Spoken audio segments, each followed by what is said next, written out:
नमस्कार दोस्तों, great to India YouTube channel में आपका स्वागत है। ये नेटवर्क सिक्योरिटी का MCQ सेट 3 है। तो करीबन मैं यहाँ पे 6 सेट करवाने की कोशिश करूँगा, जिससे आपके क्वेश्चन ज़्यादा से ज़्यादा एग्जाम आए तो सॉल्व कर सकें। तो अभी मैं इसमें सब 14 क्वेश्चन की सीरीज है ये, तो 6 के अकॉर्डिंग मैं यहाँ करीबन यहाँ 240 क्वेश्चन कराऊँगा। यदि टाइम मिला और ज़्यादा कहीं से यदि क्वेश्चन डीप लेवल से आ जाते हैं तो भी मैं 14 क्वेश्चन को यदि मैं 8 सीरीज बनाने की कोशिश करूंगा तो यहाँ करीबन 320 क्वेश्चन की सीरीज बन जाएगी। चलो समय ना खराब करते वीडियो को शुरू करते हैं। सबसे पहला question, protecting access to computer through is a called access control के माध्यम से कंप्यूटर तक पहुंच की सुरक्षा करना एक्सेस कंट्रोल कहलाता है। तो एक्सेस कंट्रोल कहलाता है, तो यहाँ 81 का जो सही आंसर है वो है पासवर्ड सिक्योरिटी फॉर लॉगिन और फिजिकल रिस्ट्रिक्शन ऑफ एंटिटी। तो सही आंसर इसका C. Next, security should be implemented at the stage of in software. तो स्टेज कह रहा है, तो यहाँ पे लाइफ सर्कल है, entry life circle, development stage, software development life circle, जिसे हम बोलते हैं SDLC शॉर्ट फॉर्म। तो इसका सही आंसर होगा D. Protection from a source code means non disclosure of the source code to outsider. तो यहाँ पे disclosure of source code to outsider, तो इसका सही आंसर होगा डिस्क्लोजर ही। तो सही आंसर 83 का C. 84, protection from of a source code means allotting the right to edit and source code authorise person only. तो यहाँ पे अधिकृत जो पर्सन जो होता है, तो यहाँ पे जो यूज किया जाएगा उसे हम क्या बोलेंगे, यहाँ पे अल्टरनेशन। फिर यहाँ पे नेक्स्ट क्वेश्चन कह रहा है, protection from a source code means protection of any individual from destroy the software source code. मतलब सोर्स कोड की सुरक्षा का अर्थ सॉफ्टवेयर सोर्स कोड को नष्ट करने की किसी व्यक्ति की सुरक्षा। तो उसे हम क्या बोलते हैं यहाँ, लॉग ऑन चेंजेस। तो इसका सही आंसर होगा 85 का जो सही आंसर होगा वो होगा डिस्ट्रैक्शन। सही आंसर इसका डी होगा। नेक्स्ट, सोर्स कोड की सुरक्षा का अर्थ है सोर्स कोड में किए गए सभी परिवर्तनों और ऐसे परिवर्तन करने वाले व्यक्ति। परिवर्तन यहाँ पे मतलब चेंजेस, तो मतलब उससे हम क्या बोलेंगे, लॉग ऑन चेंजेस। तो सही आंसर इसका ए। सोर्स कोड डेवलपमेंट में एक्सेस राइट के का मतलब सोर्स कोड तक एक्सेस की अनुमति देने से पहले भूमिका का सत्यापन। तो यहाँ permitting access to source code जो होगा, तो 87 का सही आंसर होगा, उससे हम क्या बोलेंगे, वेरिफिकेशन। व्यक्तियों के आपराधिक रिकॉर्ड, कंपनी के वित्तीय डेटा, आनुवंशिक जानकारी, पता, mobile number, email ID, web surfing, व्यवहार का रिकॉर्ड, क्रेडिट कार्ड का रिकॉर्ड, डेबिट कार्ड का रिकॉर्ड, नेट बैंकिंग विवरण आदि की जानकारी वर्गीकृत की जाती है। तो ये सारी इंफॉर्मेशन कहाँ वर्गीकृत की जाती है, ये की जाती है प्राइवेसी प्रोटेक्शन के लिए। के संदर्भ में सूचना सुरक्षा लेखा परीक्षा आयोजित की जा सकती है। तो 89 का जो सही आंसर है, all of the them, threat, vulnerability और प्रिवेंटिव मेजर। सूचना सुरक्षा ऑडिट को तैयार करने के लिए पिछले खतरों की घटनाओं का विश्लेषण करता है। तो घटनाओं का विश्लेषण कौन करता है, सॉफ्टवेयर प्रोटेक्शन, सेफ प्रैक्टिस और सिक्योरिटी मेजर। तो सही आंसर इसका भी डी। 91, जिस प्रक्रिया के माध्यम से एक अवैध वेबसाइट एक विशिष्ट वैध वेबसाइट होने का दिखावा करते हैं उसे किस रूप में जाना जाता है। तो वो होता है यहाँ पे स्पूफिंग। नेक्स्ट, ब्राउजिंग वेब पेजों पर स्वचालित रूप से खुलने वाले विज्ञापनों की अतिरिक्त बाउंसर विंडो कहलाती है। अतिरिक्त बाउंसर जो विंडो होती है जब, तो उसे हम क्या बोलते हैं, पॉपअप। तो 92 का सही आंसर है ए। नेक्स्ट, एक वायरस प्रकार जो बिना किसी उपयोगकर्ता के संपर्क के एक कंप्यूटर से दूसरे कंप्यूटर में स्थानांतरित करने में सक्षम है, वो किस रूप में जाना जाता है, वो जाना जाता है worm. D answer. Computer software के संबंध में स्पाईवेयर क्या है।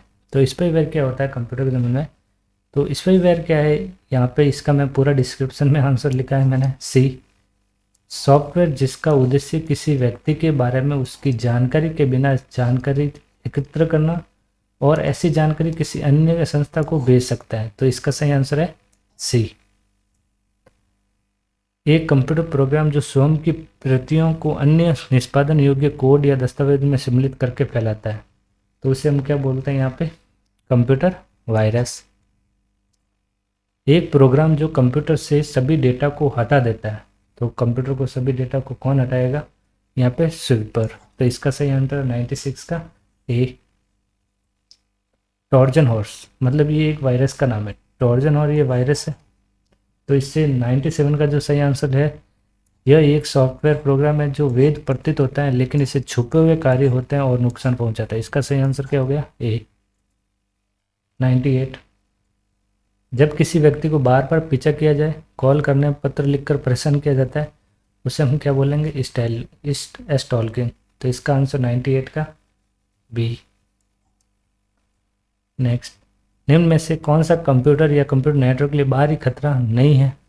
तो बाहरी खतरा जो नहीं होता वो किसमें, इग्नोरेंस, बी आंसर। अवांछित वाणिज्यिक ईमेल किस रूप में जाना जाता है। अभी जैसे मैंने पिछली सीरीज में भी ये क्वेश्चन वापस डाल दिया था।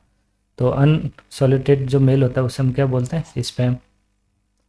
Firewall is a type of, firewall कौन सा, फायरवॉल का टाइप क्या है। तो यहाँ पे वॉर्म, सिक्योरिटी थ्रेट, ये फायरवॉल का टाइप नहीं है। इसका answer D.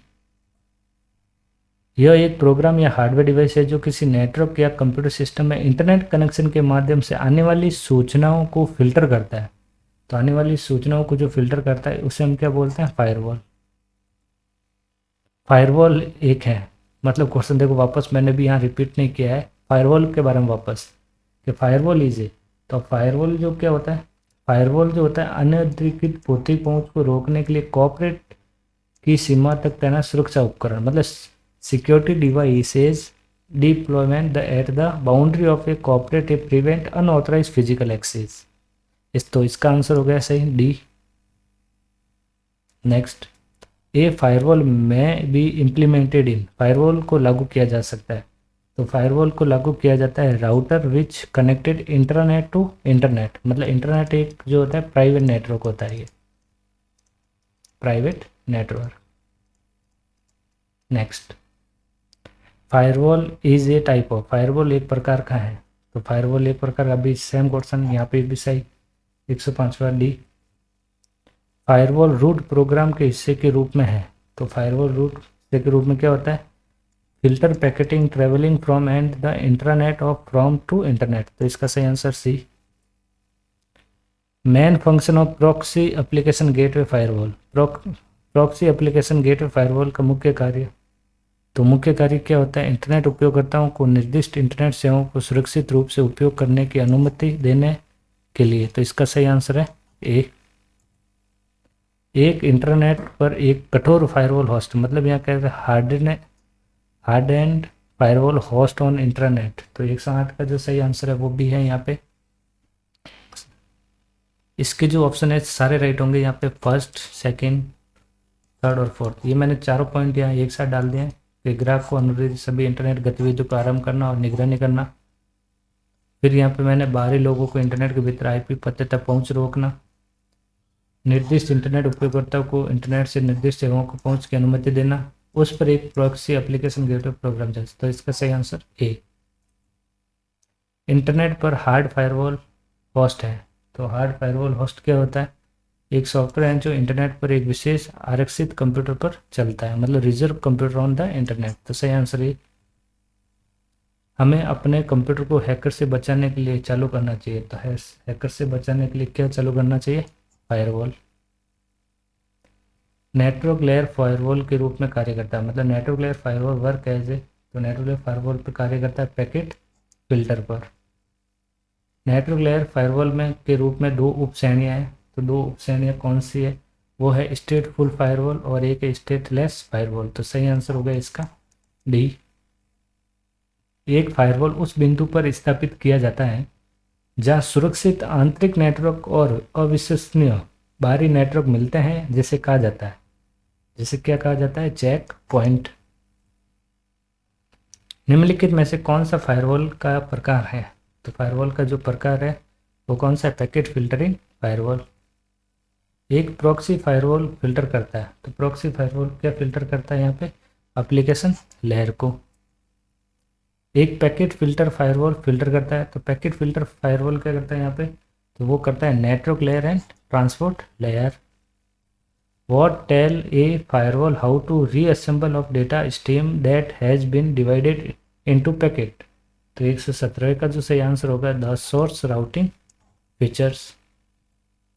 A firewall need to be so that can grow proportionally with the network that protect. Firewall को होना चाहिए ताकि उस नेटवर्क के साथ अनुपातिक रूप से विकसित हो सके जिसे सुरक्षा करता है। तो यहाँ 118वें का सही आंसर है वो है एक्सपेंसिव बी। फायरवॉल के प्रकार हो सकते हैं, तो फायरवॉल के कितने प्रकार हैं यहाँ पे? 3। तो 119 का बी। एक प्रकार का फायरवॉल जो डिवाइस और इंटरनेट से कनेक्ट होने वाले नेटवर्क के बीच जुड़ता है, तो नेटवर्क के बीच जो जुड़ता है वो होता है हार्डवेयर फायरवॉल। तो आज की वीडियो में इतना ही, धन्यवाद।